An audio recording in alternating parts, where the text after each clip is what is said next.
இருக்கிறோம். இன்னைக்கு ஒரு சின்ன கதை பார்ப்போமா? ஒரு பெரிய கடல்ல பல வகையான மீன்கள் இருந்துச்சு. சுறா மீன் இருந்துச்சு, வேல் இருந்துச்சு, நட்சத்திர மீன் இருந்துச்சு, கடல் குதிரை இருந்துச்சு, சிறிய மீன்கள் இருந்துச்சு. இப்படி நிறையா நீர்வாழ் உயிரினங்கள் கடல்ல இருந்துச்சு. கடல்வாழ் உயிரினங்களே ஒரு இடத்துல எல்லா வகையான மீன்களுக்கும் அந்த இடத்துல உணவு ப்ரிப்பரேஷன் பண்ணி என்ன செய்கிறாங்க, எல்லா கடல்வாழ் உயிரினங்களுக்கும் உணவு கொடுக்குறாங்க. அப்போ எல்லா கடல்வாழ் உயிரினங்களும் அந்த இடத்துல உணவு வாங்கும்போது என்ன செய்யணும் அப்படின்னா, லைன்ல நின்று தான் என்ன செய்யணும், உணவு வாங்கணும்.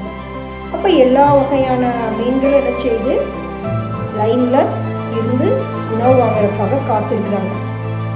அப்போ 3 சுறா மீன் வருது. இந்த 3 சுறா மீன் என்ன செய்யறாங்க அப்படின்னா, நம்ம தாண்டா என்ன செய்யணும், முதல்ல போய் உணவு வாங்கணும் அப்படின்னு சொல்லி எல்லா மீன்களையும் என்ன செய்யுது, டிஸ்டர்ப் பண்ணி அவங்க அந்த வரிசையில் நிற்கிறவங்க என்ன செஞ்சிருச்சு அப்படின்னா களைச்சி விட்டுருச்சு. உள்ளக்குள்ள போய் அங்கே எல்லா மீன்களுக்கும் வச்சிருந்த உணவு வகைகள் எல்லாம் என்ன செஞ்சிருச்சு, இந்த 3 மீன்கள் என்ன செஞ்சிருச்சா சாப்பிட்டுச்சு. மற்ற மீன்களுக்கு சரியான உணவு வகைகள் கிடைக்கல. உடனே இந்த 3 மீன்ல ஒரு மீன் என்ன சொல்லிச்சுன்னா, இந்த மீன்கள்கிட்ட சிறிய சிறிய மீன்கள்கிட்டலாம் போய், நான் தான் யாரு, இந்த கடலுக்கே ராஜா, நான் சொல்றதான் நீங்க என்ன செய்யணும், கேட்கணும் அப்படின்னு சொல்லி அந்த மற்ற சிறிய மீன்கள்கிட்டலாம் போய் அதட்டுச்சான். உடனே எல்லா மீன்களும் சரி அப்படின்னு சொல்லி கேட்டுக்கிட்டாங்க. ஆனால் அந்த சுறா மீன் அவனுக்கு போனதுக்கப்புறம் மற்ற மீன்கள் எல்லாம் இதை கேட்குறக்கே யாருமே இல்லையே அப்படின்னு சொல்லி என்ன செஞ்சுருக்காங்க, மற்ற சிறிய மீன்கள் எல்லாம் வருத்தப்பட்டுச்சான். கடலில் இருக்கக்கூடிய பெரிய மீனான வேலும் கடல் குதிரையும் நண்பர்களாக இருக்கிறாங்க. அப்போ அந்த கடல் குதிரை அந்த வேல் போய், நான் அப்போ என்ன செய்கிறேன், இதை கேட்குறேன் அப்படின்னு சொல்லும்போது இந்த கடல் குதிரை சொல்லிச்சா, நம்ம ஆண்டவருடைய பிள்ளைங்க, நம்ம கீழ்ப்படிஞ்சிருக்கணும், அதனால் நீ என்ன செய்யாத, அவங்க கூட போய் சண்டை போடாத, நம்ம அமைதியாக இருப்போம், அவங்களுக்கு ஒரு வாய்ப்பு கொடுப்போம், அவங்க மனம் திரும்புவாங்க அப்படின்னு சொல்லி இந்த கடல் குதிரை இந்த வேல்கிட்ட சொல்லிச்சான். உடனே இந்த வேலும் போய் எதிர்த்து அந்த சுறா மீனோட சண்டை போடாமல் அமைதி காத்துச்சு.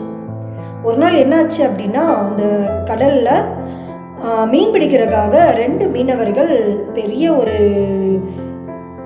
போட்டில் அவங்க என்ன செய்கிறாங்க, மீன் பிடிக்கிறதுக்கு தேவையான எல்லாமே வச்சுக்கிட்டு என்ன செய்கிறாங்க, வர்றாங்க. அவங்க என்ன செய்கிறாங்க, இன்னைக்கு நம்ம பார்க்குறோம், நம்மளுக்கு என்ன செய்யலை, ஒரு மீன் கூட கிடைக்கவே இல்லையே, நம்ம ஏமாற்றத்தோடு தான் போகணுமா அப்படின்னு சொல்லி அந்த மீனவர்கள் என்ன செஞ்சுட்டே இருக்காங்க, பேசிகிட்டே இருக்காங்க. ரொம்ப தூரம் அவங்க பிரயாணம் பண்ணி வந்துடுறாங்க. சரி, நம்ம என்ன செய்வோம், வலையை போட்டு பார்ப்போம், சப்போஸ் நம்ம கிடைக்கலன்னா நம்ம என்ன செஞ்சிருவோம், போயிடுவோம் அப்படின்னு சொல்லி அவங்க பேசுகிறாங்க. அதுக்கப்புறம் என்ன செய்கிறாங்க அப்படின்னா, அவங்க ஒரு வலையை போட்டு கடலில் மீன் பிடிக்கிறதுக்கு ஆயத்தம் பண்ணி அவங்க என்ன செய்கிறாங்க, ஒரு வலையை கடலில் போடுறாங்க.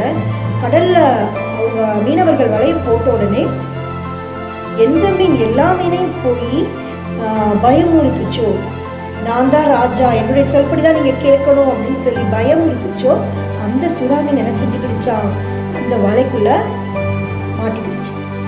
அதனுடைய நண்பர்கள் 2 சுறா மீன் வர்றாங்க. என்ன நண்பா நீ மாட்டிக்கிட்டேன்னு சொல்லி அந்த வலையை நினைச்சிடாங்க, கடித்து அந்த வலையிலேருந்து தன்னுடைய நண்பனை காப்பாற்றலான்னு சொல்லி பார்க்குறாங்க.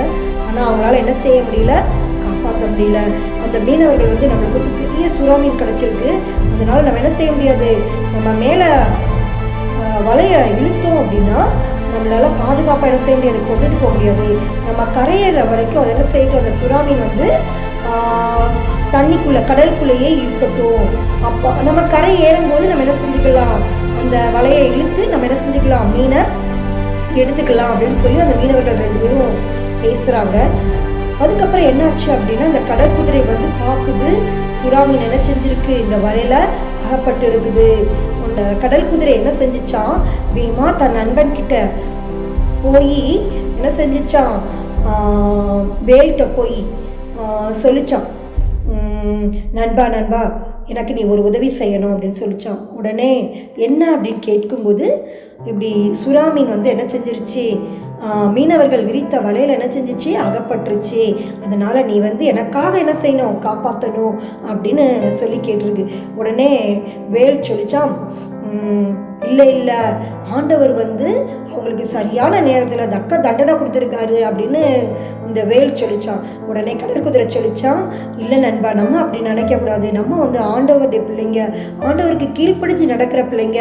அதனால் என்ன செய்யணும் அப்படின்னா, நம்ம என்ன செய்யணும், போய் நம்முடைய நண்பர்களை காப்பாற்றணும், அவங்களுக்கு ஒரு வாய்ப்பு கொடுப்போம் அப்படின்னு சொல்லி என்ன செஞ்சிச்சான், இந்த கடல் குதிரையும் இந்த வேலும் என்ன செஞ்சிச்சான், வேகமாக போய் என்ன செஞ்சாங்களாம், காப்பாற்றுறதுக்காக போயிருக்காங்க. மீனவர்கள் பார்க்குறாங்க, என்ன நம்ம சுறா மீன் தான் கிடைக்கணும்னு நினச்சோம், ஆனால் என்ன செய்யுது, மிகப்பெரிய வேலை நம்மளுக்கு கிடைக்க போகுது அப்படின்னு என்ன செஞ்சாங்களாம், அந்த மீனவர்கள் வந்து பேசினாங்களாம். ஆனால் இந்த வேல் என்ன செஞ்சிச்சான், வேகமாக போய் என்ன செஞ்சிச்சான், அந்த கப்பலை மோதி என்ன செஞ்சிருச்சு, விபத்துக்குள்ளாகிடுச்சு. உடனே கடலுக்குள்ள மீன் என்ன செஞ்சிருச்சு, காப்பாற்றப்பட்டுச்சு. உடனே அப்போ அந்த மீன் சொல்லிச்சான், சுறா மீன் சொல்லிச்சான், அந்த கடல் குதிரைக்கும் வேலுக்கும் சொல்லிச்சான், தயவு செய்து நீங்கள் என்ன செஞ்சுக்கோங்க, என்ன மன்னிச்சிருங்க, என்ன செஞ்சிருங்க, மன்னிச்சிருங்க. நான் உங்களுக்கு எவ்வளவோ கெடுதல் செஞ்சுருக்கிறேன், ஆனால் நீங்கள் என்ன செஞ்சுருக்கீங்க, எனக்கு நன்மை செஞ்சுருக்கிறீங்க, எனக்கு உதவி செஞ்சுருக்கிறீங்க அப்படின்னு சொல்லி என்ன செஞ்சிச்சான், தவற உணர்ந்து அவங்கக்கிட்ட மன்னிப்பு கேட்டுச்சான். அதை குறித்து எனக்கு நம்மளுக்கு ஒரு வேத வசனத்தை உணர்த்துறாரு. என்ன வசனம் அப்படின்னா, பைபிளில் ஒரு வசனம் இருக்குது. என்ன வசனம் அப்படின்னா, நீதிமொழிகள் 3:34, தாழ்மை உள்ளவர்களுக்கும் கிருபை அளிக்கிறார், தாழ்மை உள்ளவர்களுக்கும் கிருபை அளிக்கிறார். நம்மளும் என்ன செய்யணும், இதே போல தாழ்மையாக இருக்கணும். இன்னொரு வேத வசனம் இருக்குது. என்ன அப்படின்னா, கொலோசையர் 3:13 ஆண்டவர் என்ன சொல்லியிருக்கிறார்னா, கிறிஸ்து உங்களுக்கு மன்னித்தது போல ஒருவருக்கொருவர் மன்னியுங்கள். நம்மளும் என்ன செய்யணும், ஆண்டவர் வந்து நம்மளுடைய பாவங்களை எல்லாவற்றையும் மன்னிச்சு நம்மளை ஏற்றுக்கிறது போல நம்மளும் என்ன செய்யணும், மற்றவங்களை மன்னிக்க கற்றுக்கொள்ள வேண்டும். ஆமென்.